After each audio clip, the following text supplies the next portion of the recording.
So, it's not every day a Republican gets on the Senate floor and accidentally tells the truth about his own party's dirtbaggery. But that's like exactly what happened. And it paints a perfect picture of the GOP's absolute contempt for the people they are supposed to serve. This goes beyond just politics, really. What we're seeing is a calculated betrayal happening in plain sight. And Senator Thom Tillis, of all people, I guess, laid the whole grift out for us. Honestly, I think it's one of the most damning self-inflicted wounds I've seen from a Republican who wasn't even like trying to be a whistleblower. He was actually just, trying to cover his own ass. But in doing so, he showed us how the whole rotten system works. He describes how this Republican-led bill will gut Medicaid. I mean, directly screwing over hundreds of thousands of his own constituents in North Carolina. The most infuriating part is how he admits this whole scheme breaks a direct promise from, who was it? Oh, right, Donald Trump himself. This is what Tillis is saying. I'm going to play you the clip. So what do I tell 663,000 people in 2 years or 3 years when President Trump breaks his promise by pushing them off of Medicaid because the funding's not there anymore, guys? I think in the White House, senators advising the president are not telling him that the effect of this bill is to break a promise. And the last time I saw a promise broken around health care, with respect to my friends on the other side of the aisle, it's when somebody said, if you like your health care, you can keep it. If you like your doctor, you can keep it. We found out that wasn't true. That made me the second Republican Speaker of the House since the Civil War, ladies and gentlemen, because we betrayed the promise to the American people. 2 years later, 3 years later, it actually made me a U.S. Senator because in 2010, it had just been proposed. And just anticipation of what was going to happen was enough to have a sea change election that swept Republicans into the majority for the second time in 100 years. Now, Republicans are about to make a mistake on health care and betraying a promise. It is inescapable that this bill in its current form will betray the very promise that Donald J. Trump made. I mean, really? A Republican is using the "if you like your health care, you can keep it" line against his own party, a line they built entire campaigns on demonizing. The sheer unadulterated nerve of this hypocrite is like almost impressive in its own twisted way. He's basically admitting the entire GOP healthcare strategy for years has been one giant lie, and now they're just repackaging that lie for their own voters. It's never been about helping people. It's about finding new and, well, not new, but creative ways to break promises and funnel money upwards. But it gets worse, because Tillis then goes on to describe the brain trust behind this legislative catastrophe. He complains that nobody in the White House even bothered to do the basic math on how this would devastate people. He contrasts it with his own supposedly brilliant past as a management console, consultant, and state legislature speaker. Here's what this self-proclaimed genius said about their shoddy work. Let's play the clip. Why do I use that example? Because the Medicaid proposal in this bill bears no resemblance to that kind of discipline and due diligence. It has no insights into how these provider tax cuts are going to be absorbed without harming people on Medicare.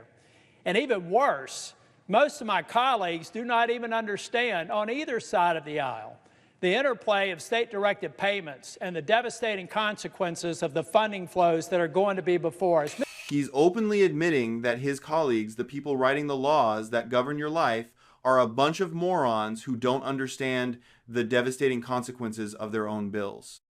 Let's think about this. This isn't some progressive pundit saying this. This is a sitting Republican senator calling his own team a bunch of clueless clowns.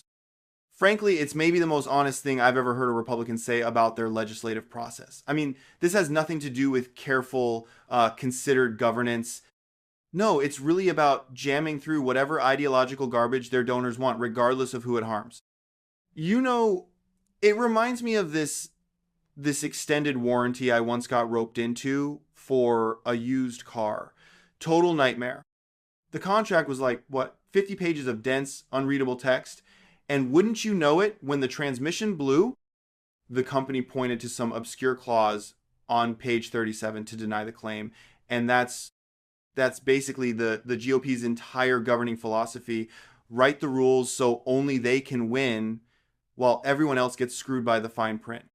So what are these, devastating consequences he's talking about? What does that even mean? Well, Tillis actually did the work his, let's call them psycho colleagues, refused to do, and got an independent assessment of the damage. Here's a quote from him laying out the cold, hard numbers. Medicaid. I asked them to prepare an estimate, independent of the estimate that I had done with fiscal research. But I took a step further, Mr. President. I went to the Hospital Association. I asked 3 different independent groups, a partisan Democrat group, a partisan Republican group of experts, and a nonpartisan group of the Hospital Association to develop an impact assessment independent, not talking, not sharing, reporting to me.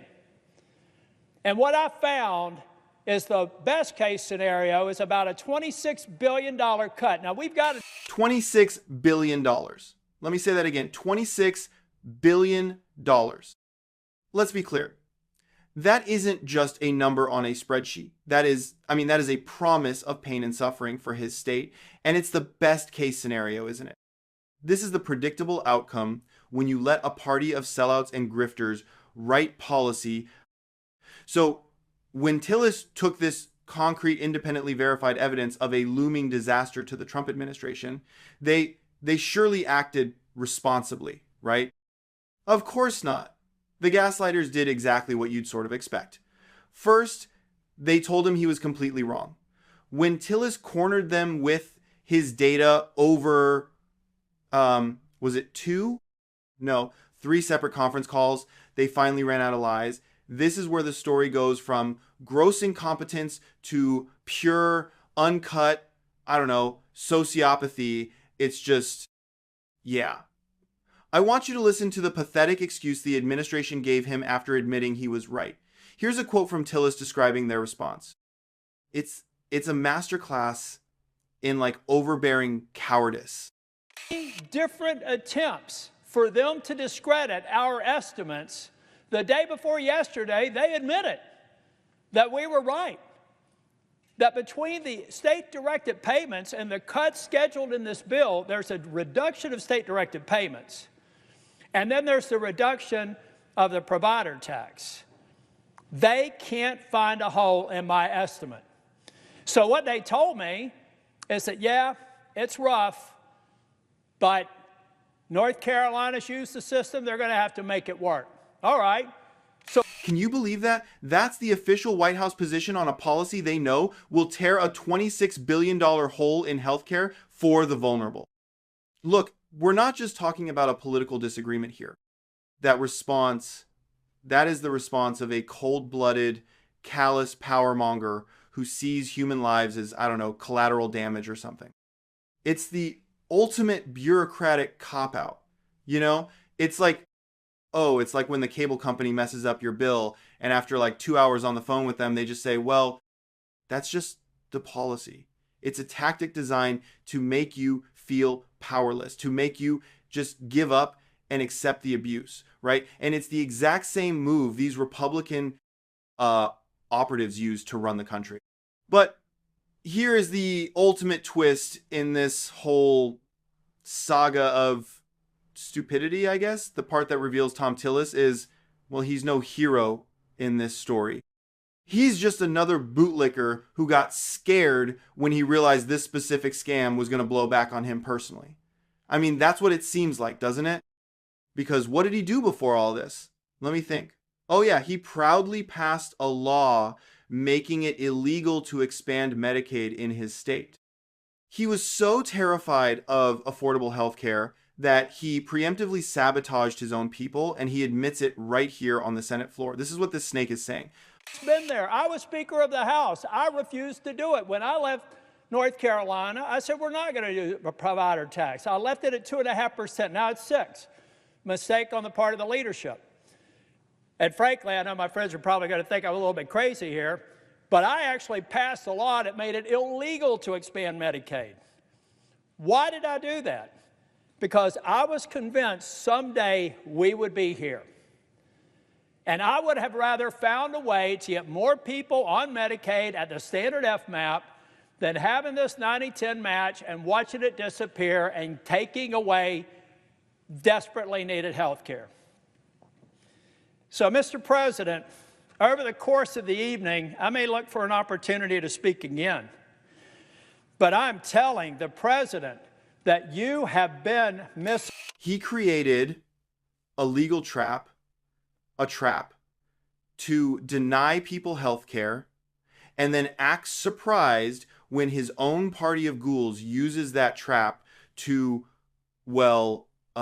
deny people health care. You absolutely cannot make this stuff up. And you got to understand, this isn't some kind of accident, right? It's the entire feature of the Republican platform. And for one brief shining moment, Thom Tillis was just, I guess, stupid enough to read the quiet part out loud. So what do you think? I really want to know. Drop a comment below and let me know the most blatant piece of political hypocrisy you've ever seen. I want to hear about it for real. And hey, if you appreciate someone calling out this garbage, do me a favor and hit that like button, subscribe to the channel so you don't miss a thing, and, ring that little bell icon so the algorithm can't hide the truth. Thanks for watching. I'll catch you in the next one.